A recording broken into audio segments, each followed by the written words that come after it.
Syafi'iyah. Cuma nggak disebut akidah Syafi'iyah karena yang merintis, yang menyusun, yang membuatnya secara sistematis, yang terjun masuk ke dalam perdebatan sengit akidah ya ikhwan, lawan Mu'tazilah, lawan Jabariyah, Qadariyah adalah Abul Hasan Al-Asy'ari, sehingga beliau yang lebih terkenal. Saudara, maka itu sebetulnya akidah Asy'ariyah, akidah Syafi'iyah. Tapi kenapa disebut akidah Asy'ariyah? Yaitu tadi, karena Imam Syafi'i pada awalnya tidak concern dalam soal ini. Yang concernnya kan dalam usul, dalam fikih dan lain sebagainya.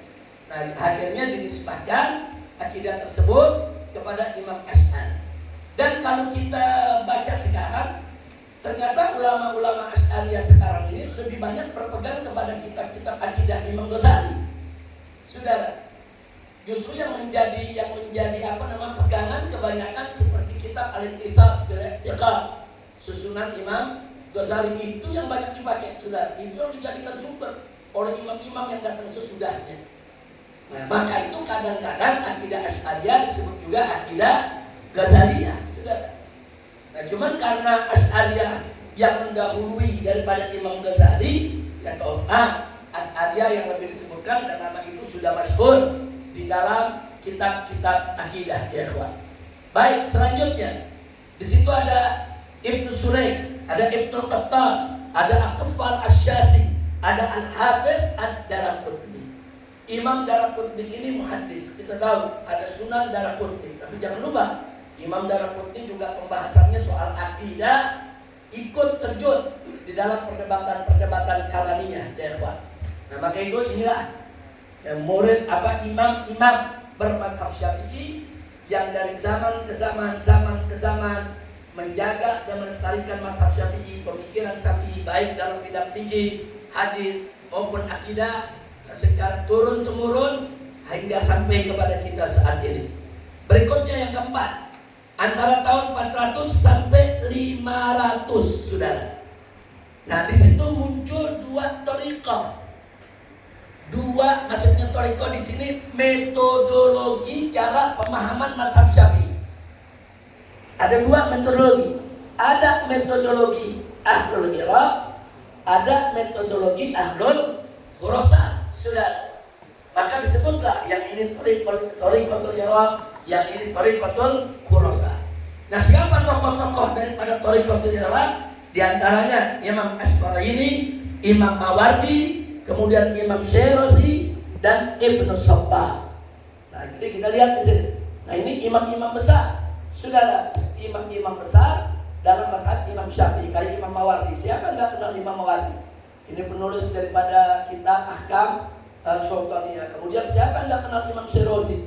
Kitabnya sangat terkenal, Muhaddats ya ikhwan. Nah, ini saudara terkenal dengan thariqatul Iraq.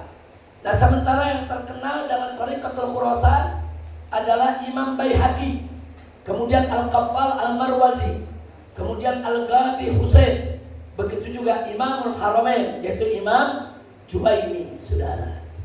Nah, inilah supaya kita kenal. Jadi kita tahu, oh kalau pendapat-pendapat dari imam ini dia thariqahnya thariqatul Iraq, ini thariqatul Khurasan, saudara. Tapi itu terjadi setelah tahun 400-an. Dan ini berpengaruh dalam perbedaan pendapat para ulama yang ada di dalam mazhab Imam Syafi'i. Kemudian kita lanjutkan, masih saudara di kelompok ini saudara ada kita masuk ke 5 sekarang. Antara tahun 500 sampai 700-an. Nah, di sana lahir ulama-ulama besar, baik dalam bidang fikih, bidang usul, bidang akidah maupun bidang hadis, saudara.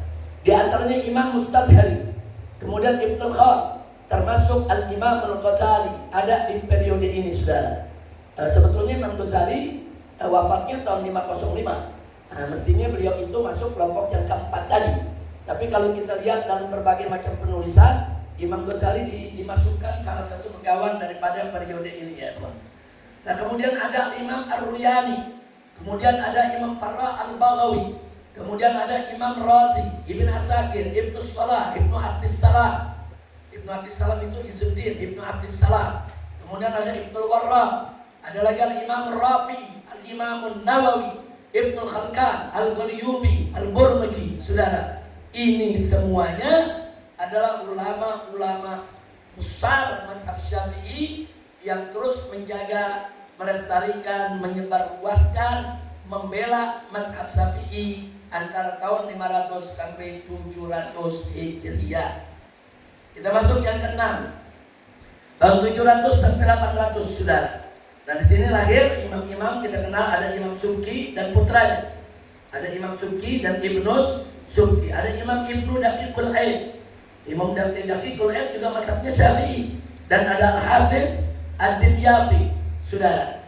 Nah, hampir semua tabaqat Syafi'iyah, kalau kita buka kitab tabaqat Syafi'iyah, nah ini kebanyakan dari tahun 700-800 itu mendominasi. Banyak jumlah mereka. Silakan baca kitab tabaqat Asy-Syafi'iyah.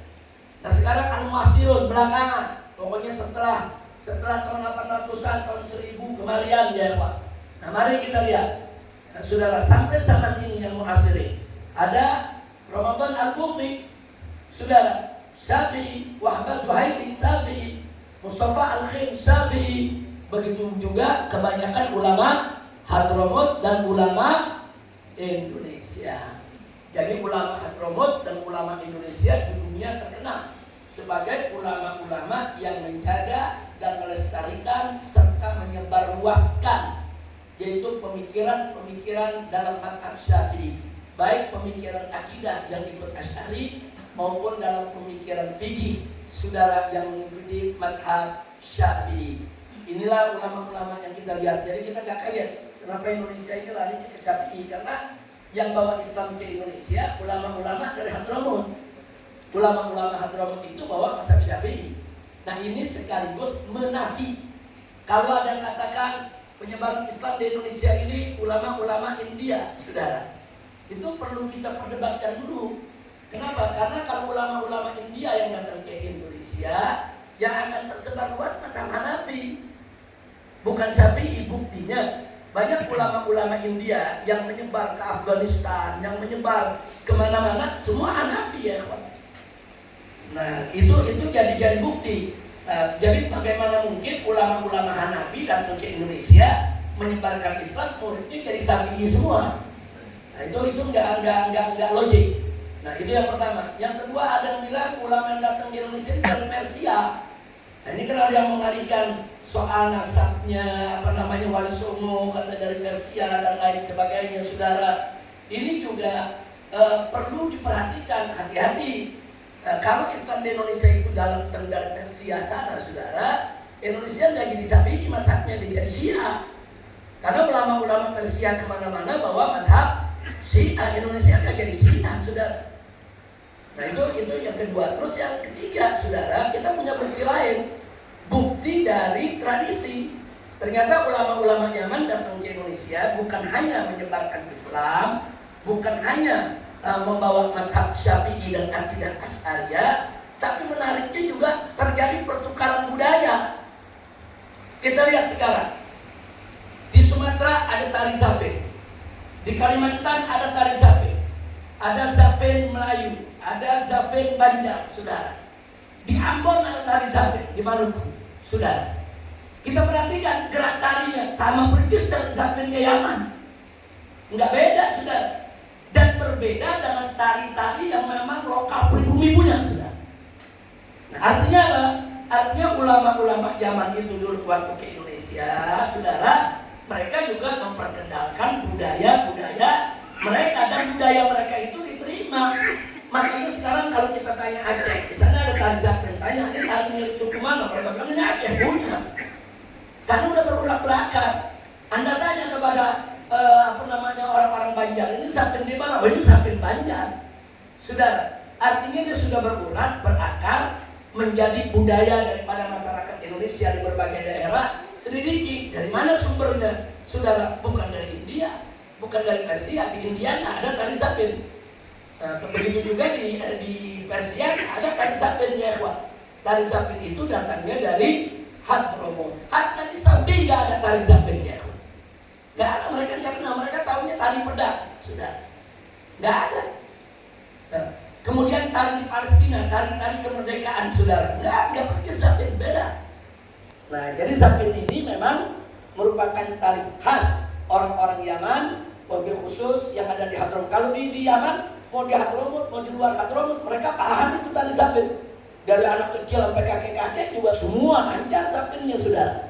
Dan saya hanya ingin membuktikan, saudara, dengan bukti-bukti tadi itu menunjukkan, saudara, kenapa Indonesia mazhabnya mayoritas Syafi'i, karena menyebarkan Islam dari Hadramut yang bermazhab Syafi'i. Kenapa di Indonesia, saudara, sebagaimana kita katakan tadi kok nggak ikut Syiah atau Hanafi ya. Kalau datangnya dari India dia bisa jadi Hanafi, kalau datangnya dari Persia, dari Iran dia bisa jadi Syiah. Ternyata itu nggak terjadi. Kemudian yang berikutnya lagi kita lihat dari sisi budaya. Nah, yang terakhir dari sisi kefasihan lidah, saudara. Bangsa Indonesia ini terkenal, bahkan hampir setiap musabaqah tilawatil Quran kelas dunia, saudara, baik perempuan atau laki-laki, Indonesia selalu juara pertama. Nggak mungkin juara pertama kalau nggak fasih. Nggak mungkin, saudara. Nah, kita cari ini kefasihan dari mana ini muncul, saudara.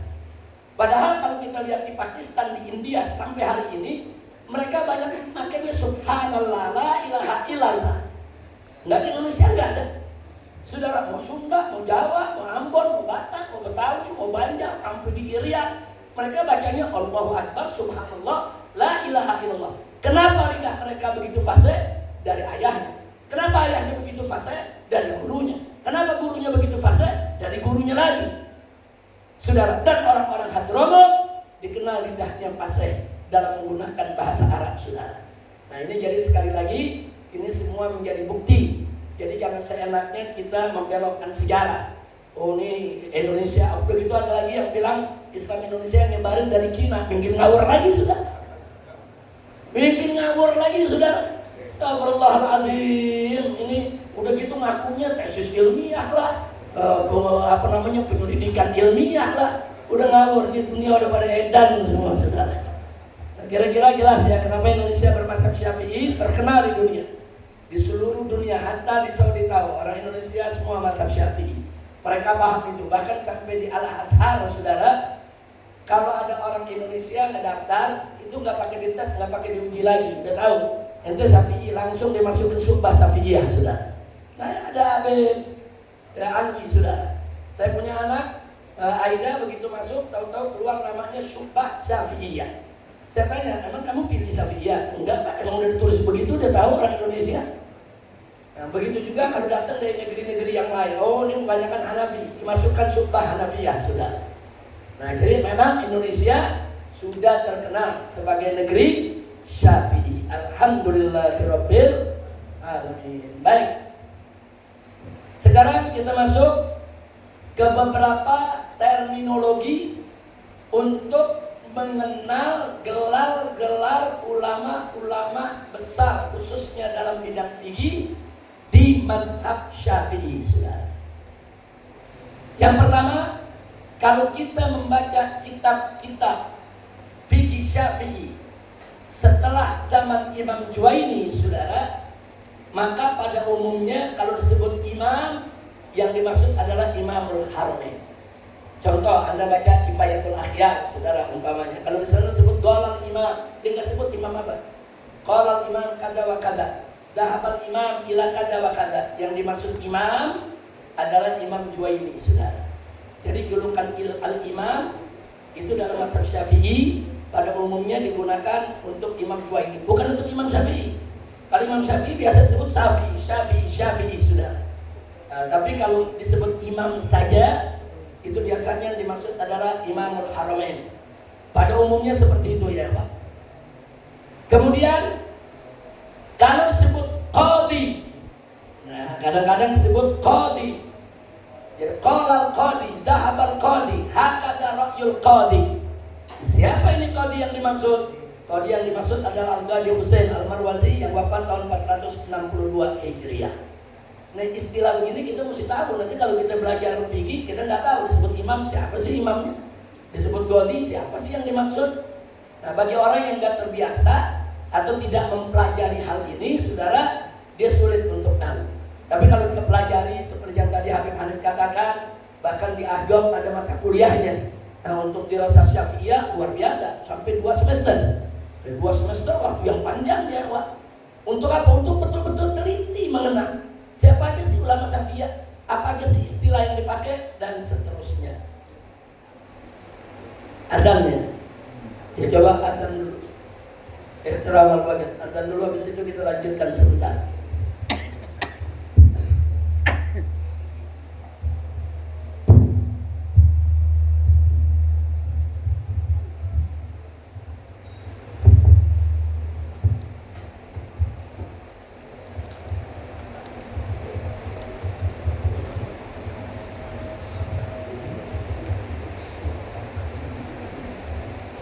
الله أكبر الله أكبر الله أكبر الله أكبر أشهد أن لا إله إلا الله أشهد أن لا